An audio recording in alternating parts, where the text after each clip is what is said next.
تو تکبیر تحریمہ سے سلام تک مسلسل عبادت میں ہوتا ہے، ثواب میں ہوتا ہے۔ اسی طرح سحری میں نیت باندھی اور افطاری میں کھلی، تو اس دوران جو بھی وقت گزرا وہ سارا عبادت میں ہے۔ آپ اپنی تجارت کر رہے ہیں، ملازمت کر رہے ہیں، کچھ بھی کر رہے ہیں تو آپ کو ثواب مل رہا ہے، الا یہ کہ خدا نخواستہ کوئی کسی گناہ میں مبتلا ہو۔ اگر گناہ میں مبتلا ہوگا تو وہ ثواب کا سلسلہ منقطع ہو جائے گا۔ بس تقویٰ کا مطلب یہ بھی ہے کہ بطور خاص اگر تم چاہو کہ تمہارا سونا بھی نیکی بنے، تمہارا عام عمل بھی، تمہاری عادت بھی عبادت بنے، بس گناہوں سے بچاتے رہنا۔ اللہ تعالیٰ مجھے بھی آپ کو بھی عمل کی توفیق عطا فرمائے۔ اس ارشاد عالی میں جو جناب رسول پاک صلی اللہ علیہ وسلم نے شعبان کے آخر میں جو خطبہ ارشاد فرمایا تھا، اس میں ایک بات یہ بھی ارشاد فرمائی کہ اللہ تعالیٰ نے اس کے روزے کو فرض فرمایا اور اس کے رات کا قیام کو یعنی تراویح کو ثواب کی چیز بنایا ہے۔ تراویح کی ایک اضافی اس میں نعمت ہے۔ حدیث شریف میں کہ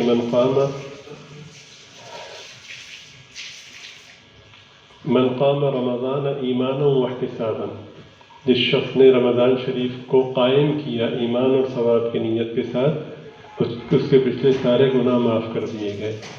لیکن دیکھیے یہ الفاظ من قام رمضان کے ساتھ بھی آپ نے سنے، اس میں بھی ایک نقطہ قابل غور ہے کہ جس شخص نے رمضان شریف کا روزہ رکھا ایمان کے ساتھ اور ثواب کی امید رکھتے ہوئے، تو ثواب کی امید میں عمل کا تذکرہ نہیں ہے۔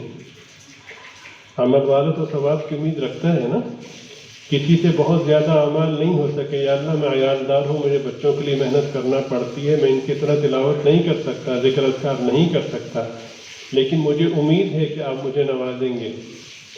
تو ایمان اور ثواب کی امید اگر ہوئی تو اللہ پاک فرماتے ہیں ہم نے پچھلے سارے گناہ معاف کر دیے، اس ذات نے معاف کر دی، اور ہم یہ رائے رکھتے ہیں کہ اس نے مہینہ ضائع کر دیا۔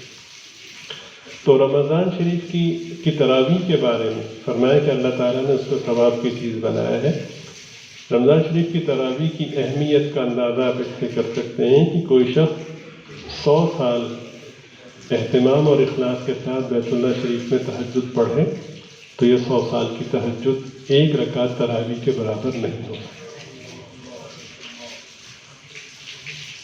یہ اتنی بڑی نعمت ہے، تو یہ سوچ کر کے فرض نہیں ہے، اتنی بڑی نعمت سے محروم نہیں ہونا چاہیے، کوشش کرنی چاہیے۔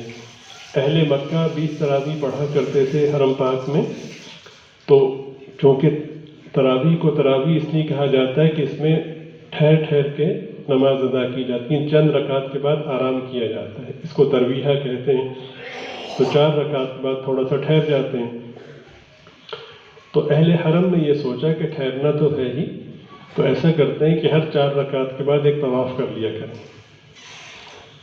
تو اہل مدینہ کو جب یہ بات پہنچی تو وہ بڑے پریشان ہوئے کہ وہ تو ثواب میں ہم سے آگے نکل گئے، اور ظاہر ہے کہ طواف تو صرف بیت اللہ شریف ہی میں ہو سکتا ہے۔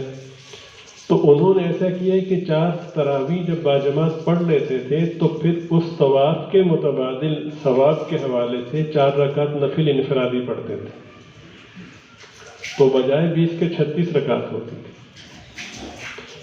تو اس میں کوتاہی نہ کریں، اور اس بحث میں مت پڑیں کہ 8 پڑھنی ہے یا 20 پڑھنی ہے۔ دیکھیے 8 اور 20 کا مقابلہ نہیں ہے، پڑھنے اور نہ پڑھنے کا مقابلہ ہے۔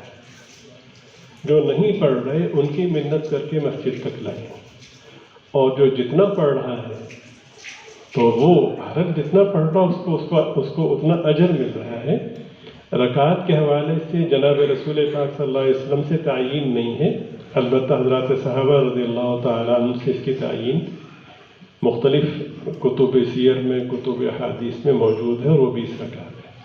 پھر بھی اگر کوئی شخص 20 یا اس سے کم پڑھتا ہے تو جتنا پڑھ رہا ہے اس سے بحث نہیں، کوشش کریں کہ میں زیادہ سے زیادہ اللہ تعالیٰ کو راضی کرنے والے اعمال میں لگا رہا ہوں۔